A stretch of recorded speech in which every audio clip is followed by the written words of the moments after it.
Let's talk political socialization. Can these kids shut up? Let's talk political socialization. Political socialization is essentially the concept in where one's political views and political identity are both affected by life experiences, by a plethora of different means, such as whether this be through family, religion, peers, and a plethora of different means. Hello everyone. Welcome to my podcast for my Forms of Governance course. My name is Isidro Solis, and today I will be interviewing 3 different generations of Odyssey advisors and exploring how each of these individuals were politically shaped by their personal experiences. Anyways, let's get straight into it. Me. Each and every one of these individuals has lived their own unique lives with their own experiences. It's important to hear their stories and be able to understand what they've gone through and how they grew up and how it's impacted their views on politics. Teachers are the cornerstone of America. I got that one from Suits. And it's their job to shape the future generations. But nobody really takes a deeper dive into their story and their generation and how that impacts their beliefs throughout their lives and how it's shifted through their experiences. This is why I've taken the initiative to really dive deep and try to understand what it was like to be in their generation. This episode was recorded in 3 separate parts, leading to over an hour and 10 minutes, I was about to say 30, 10 minutes of raw audio. The following recordings of the interviews are the most captivating, relevant, and important parts when it came to demonstrating political socialization. Here we go. Kicking off the episode, we have the youngest advisor at Odyssey STEM Academy. He is 22 years old, a part of Gen Z, and is a great guy. Sean, how are you? Hi, thank you for that introduction. I'm pretty good, thank you. Hey, Sean. Now, for the second part of this episode, we have none other than the coolest advisor at Odyssey STEM Academy. He is 43 years old, a part of the millennial generation, and he loves to travel. Everyone, welcome Mark. How are you, Mark? I'm good, Cedro. Thanks for having me on. Yeah, glad. Fantastic. I appreciate you doing the show with me. For the last part of this episode, we have none other than the best mathematician at Odyssey STEM Academy. He is 44 years old, part of Generation X. Where's Mark? Mark? Mark's back there. Mark was Because you said the best mathematician. mathematician. Apologies. Second best mathematician. Part of Generation X. Dude, I'm trying not to, man, but Isidro over here wants me to work. What a fool. Yeah. So sorry, Wences. You're good, dude. Everyone, welcome Wences. How are you, Wences? I'm good, man. I'm just handling my business. Yeah, he's in his business. For the first part of this interview, I wanted to focus on a very important topic when it comes to one's political identity. And it is the impact that one's family has on their political identity. As we have all come to know, family is the foundation of things that we were taught and embraced when we were younger, and even when we grew up. Family has the ability to shape our core beliefs since they guide us through our lives. Here's what the advisors had to say on that topic. So my first question to you is, you mentioned that you were born here in the United States and that your parents were born here. As you were growing up, did your parents discuss political topics or American values and pass them down to you? They mostly just made it known who they were voting for and what their priorities were. Yeah? So I think I got my priorities from them. Yeah, so what type of political values were you taught to embrace? Social justice, economic conservatism, and I would say that's pretty much it. Thank you, Sean. Sean's experience growing up with his family is a prime example of families playing a significant role in political identity. They pass down their values for him to embrace, all the while not pressuring him to be a certain way and believe certain things. This isn't always the case, however. There always have and always will be families who either don't pass down any political beliefs down to their children or do the complete opposite and drastically push their agenda onto their children. Luckily for him, he was allowed to think freely and have his own opinions later in life. He may have deviated from the original points of his family, however, he still has and always will have that foundation from them. Oh boy. Great question, first of all. I think your family is probably one of the greatest predictors of the political views you'll have or the religion that you'll have, for example.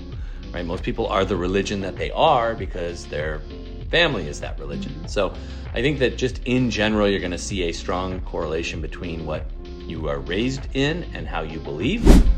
Mark does a great job at further emphasizing how families do indeed play a crucial role when it comes to shaping one's political identity. As he stated, your family is one of the greatest predictors of the political views you will eventually have. There's usually a very prominent correlation between the way you are raised and the things you eventually believe.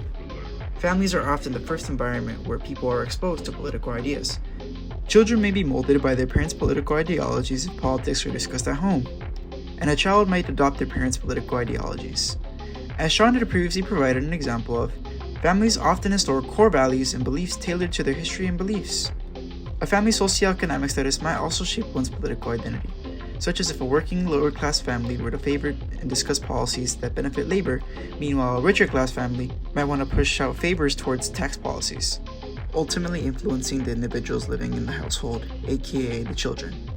Something important to emphasize in correlation with family is that family, culture, and ethnicity can also have a large role when it comes to shared political views. The roots of where one comes from is likely to shape political preferences. People often like to side with their community and support whatever opposes the system challenging them and their people. A large portion of the United States citizens are either first to third generation descendants of immigrants or immigrants themselves. I believe that I haven't yet to meet anyone whose bloodline is truly persisting in the United States for longer than 100 years. Hence why immigration was a common ground and is one of the topics that all three advisors were able to touch base on. After the section where Mark strictly spoke about family, he gave some powerful insights of what it means to come from the roots of an immigrant family. And we as a family have an immigrant story, like most people. And Yes, sir. I think that immigrant story helps you to, when you're close enough to know the actual immigrants, it helps you to empathize with people going through that same situation now. And so I think, I don't necessarily have an immigrant story myself. Even my parents don't. I think I'm second generation. But, I met my grandparents. I know their story. And I know that I wouldn't be here if they weren't able to come here. But I also know that when they came here, they were facing the same problems that immigrants are facing today. Really poor living conditions, a lot of racism. 100 and so years ago when my family came here, they were not considered white. They were considered really just awful. There were all kinds of derogatory names for Italian immigrants at that time, just like there are derogatory names for the current immigrant waves that are coming into the country now. But the goal was the same, a better life for future generations. And so I think being able to sit here as the recipient of that better life, I'm able to appreciate what my grandparents did for that life. And so I'm able to also, I hope, empathize with people who are in that same situation. Yeah, that sounds great. That's honestly what a lot of people can. I remember I had a brain fart at this moment. What I meant to say was, a lot of people can resonate with what he said.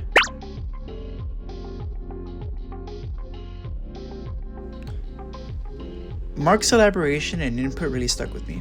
His discussion about being able to appreciate the struggles that his family had to go through for him to be where he is today is something I deeply relate to. He touches base on the struggles that immigrants still have to go through today when arriving in the United States, such as the limited opportunities, the bad living conditions, and the racism. This was, and still is, all for the family's descendants, including him, to end up being born a citizen of the United States, able to get a free education, and have a comfortable upbringing. As stated previously, this really resonates with me, being a recipient of my father's hard work and triumph. My father was an illegal immigrant from the deserts of Jalisco, Mexico.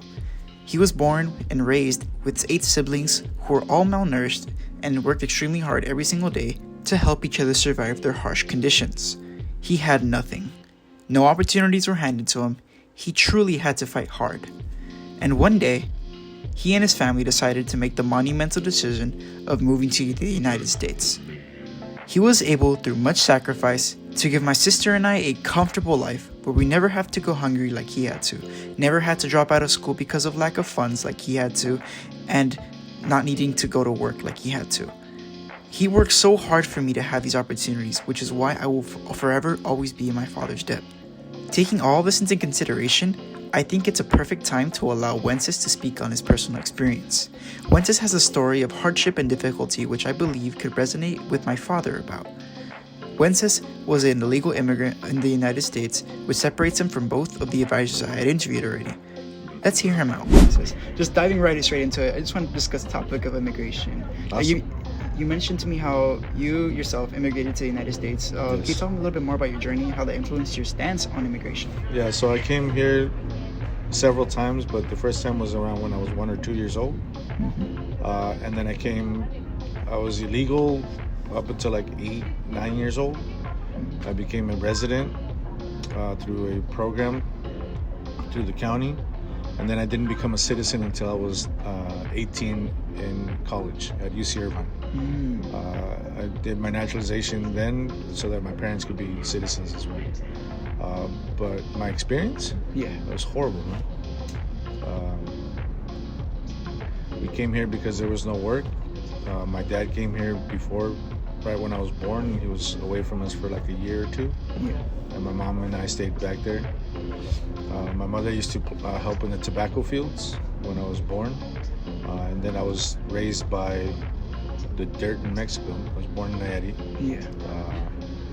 I don't have a strong family connection because they're all bad people. They're doing their own Yeah. things over So that's why we came over here, because we were poor over there, so we might as well be poor over here too.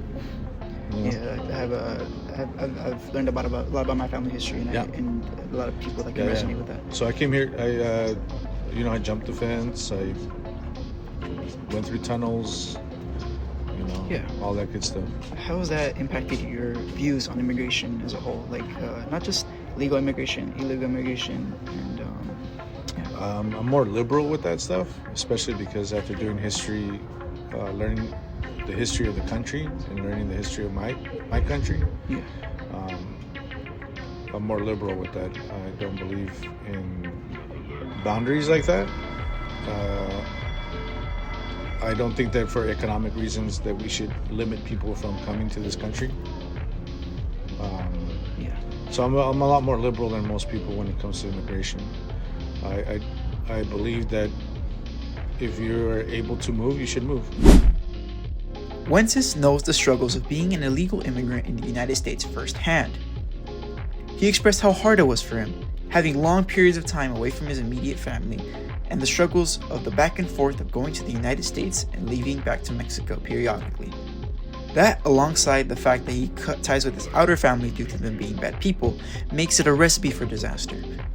After enduring that hardship his whole life and experiencing the challenges of immigration face first, he has a more liberal take on immigration. As he stated, if you are able to move, you should move and compete. His family and him, like many other families who immigrate from Mexico, came to the United States to take advantage of the opportunities and in search of work. They searched for higher education for him to succeed and live a better life. Mexico is a nation that is very impoverished, with many families who starve and don't have the basic necessities to survive, and education that is often inaccessible for those who do not make a certain amount of money. However, despite this, it is not classified as a third world country. It is classified as an upper middle income economy. This is due to the fact that there are many cities and dense populations thriving, making lots of money. Mexico has its highest highs, but also has its lowest lows, since it as a nation does not support the poor in the same way that the United States does. Interestingly enough, at this point of the interviews, Fuentes and Mark both bring up a very important topic, touching base on how our country was built on the backs of immigration. Oh, I was just gonna, but also I think people tend to forget or lack the empathy for a new generation to say, oh, we're gonna stop this now because now it's too much immigration. I mean, there's never been a point in time where this country was self-sufficient, right? Like the very beginning of the country, we used slave labor. Yeah. And then we moved into immigrant labor to build the railroads. And then we looked at immigrant labor in the early 1900s to build the buildings and the high rises and the skyscrapers and all of the cities that cropped up. So I think just to recap what we were just talking about, immigrant labor has been a part of this country either by choice or by force from the beginning of the country. Yes, sir. And so people act as if that's either new or they act as if they want to end that somehow. Well, it's like any country, though. It's built on the poor. Yeah, You have to have poor people. diversity. And poor people, as you said. It's not diversity, man. It's poor. Yeah. It's economics, right? Yeah, you're right. You cannot make it unless you make it on the backs of other people. It doesn't matter if you're brown, white, or black. Yeah. It's just that it just happens to be that the people that are taken advantage of are minorities. Mark discusses how immigrant labor has never been anything new and isn't something that people should try to get rid of. People have been brought here willingly or against their will to work and build upon this country since its birth in 1776. Wences further elaborates. He explains how this is just like any other country, and the United States was built on the backs of the poor. He brings up an interesting point, however. Modern race and ethnicity historically around the globe doesn't necessarily matter. Slaves and immigrants of other nations didn't have to be black or brown for them to be forced to work. However, in our nation's history, it happened to be minority groups, since, as the name suggests, we are the minority of the population. With less than 5 minutes left on the clock, for this next section of the podcast, I focused my interviews in on everyone's individual experiences growing up in their designated time period, asking questions about the historical events they had to go through, and analyzing how media has changed over time from each one of their generations. How did this major event, which led to the impact on Gen Z's political shape, affect your political priorities and your beliefs? It's definitely affected them by making me more politically aware. I think at that time, since everybody's stuck at home, my mind was more on, what was going on in the outside world than so much what was going on in my life particularly, right? So I think it made me more aware, and because of that, I think that I opened my eyes to, what political life was like, right? Like learning a little bit about corruption, about, what power I personally had in government, right? However little that can be. I wanted to see the conversation more into media now. When it comes to media, this day and age, alongside with you and the rest of Gen Z, we've all grown up in a time where internet is essentially all over the place, right? Everyone has access to on their fingertips. Every kid has a cell phone. Everybody can just interact with anybody across the world. Like it's nothing. It's a status quo. It's expanding across the globe. Media influence is one of the largest factors when it comes to politics, and it always has been. As a member of Gen Z, how does social media or forums like Twitter, Instagram, TikTok influence your understanding of politics, and did it influence your political views? I don't think it influences them as much as it should. I believe that social media kind of just reaffirms your own beliefs because that's how algorithms work. They take what you like and show you more of it. Mm-hmm. So I take what I see online with a grain of salt. If I see stuff that reaffirms my beliefs, I try my best not to take it as I'm right? It's not proof that I'm right. I take it as of course I'm seeing this, right? This is something that they're trying to relate to me because it's what I already believe, it's what I already like. So it influences me in that it informs me about what might be going on, but I try not to let it make me more firm in my beliefs, if that makes sense. Thank you, Sean. Yeah, you want to keep an open mind and make sure that everybody, that you hear both sides of the coin. Yes, I try my best. Yes, sir. Thank you very much. What do you notice about TikTok and other social media platforms being used as a political platform? Do you think it has a negative or a positive impact on our generation's political engagement? I think on a surface level, it's positive because, it keeps people informed and stuff. But like I said, it can be negative because it reaffirms people's beliefs. It further digs them into whatever camp they're already in. Yeah. And it can turn people into, an extreme version of whatever their beliefs are. Mindless zombies. Yeah. All right, thank you very much, Sean. There's a lot of misinformation out there, it's like on both sides. It's not just one. And like you said, keeping it just people believe what they believe it. So with such it's divisive. Such confidence, it divides them. It basically just splitting us in two. You grew up in a time much different than mine, where political values are different and views are different on many different topics. I just want to segue into the next topic of education and growing up in a certain time period and how that affects your political views and understanding. So, we discussed how growing up with your family changed the way you view things and your political values. How did growing up in the 80s and 90s shape your political values? Wow, that's a great question. You can do a whole podcast on that. Just like I would say you have me in the millennial generation, which is I'm flattered, but I grew up. I'm old enough to remember the Berlin Wall falling. I'm old enough to remember when the Soviet Union and the Cold War was still on, and I was young enough to not really fully grasp it, but I can remember being woken up in the morning hey, they're ripping down the Berlin Wall. the Soviet Union's about to fall. All of this stuff that we've dealt with, my parents' generation dealt with for like decades, is coming to an end. And this new chapter is opening of globalism, and at that time you don't know that it's globalism, and you don't know that it's open borders, and you don't know that it's going to result in things like the euro. But it definitely made me interested in history and geography, history and government, because things are so dynamic and different.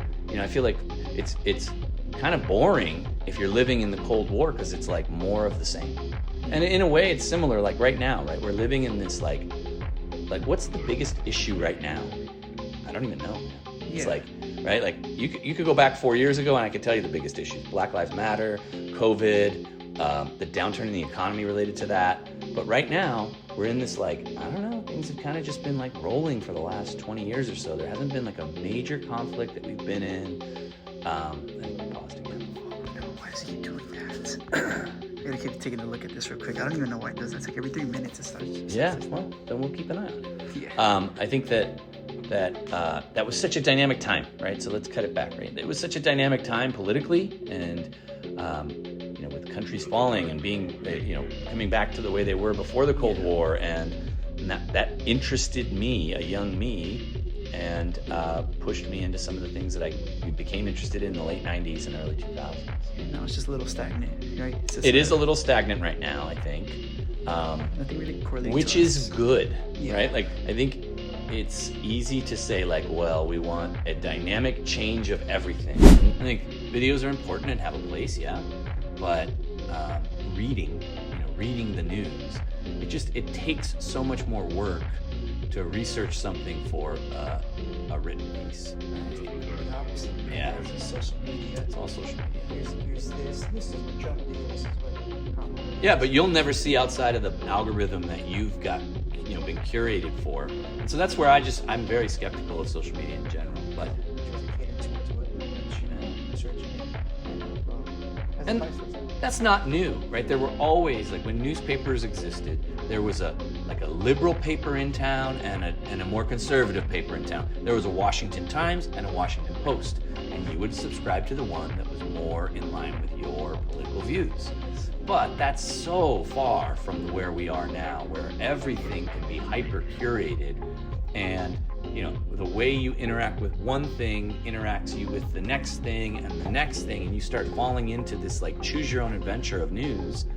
And by the end of it, you're like so far from real news, that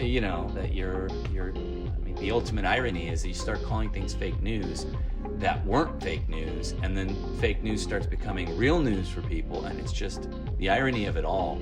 It's all completely twisted and warped, and it's harder for your generation now than mine to be objective, find real information, get rid of the signal and find the noise. And I think it's more important than ever to be able to do that, though, because otherwise you're a commodity and you'll be pushed around with the other millions of people that don't have a brain to get to the real understanding of what's happening. And you're seeing that.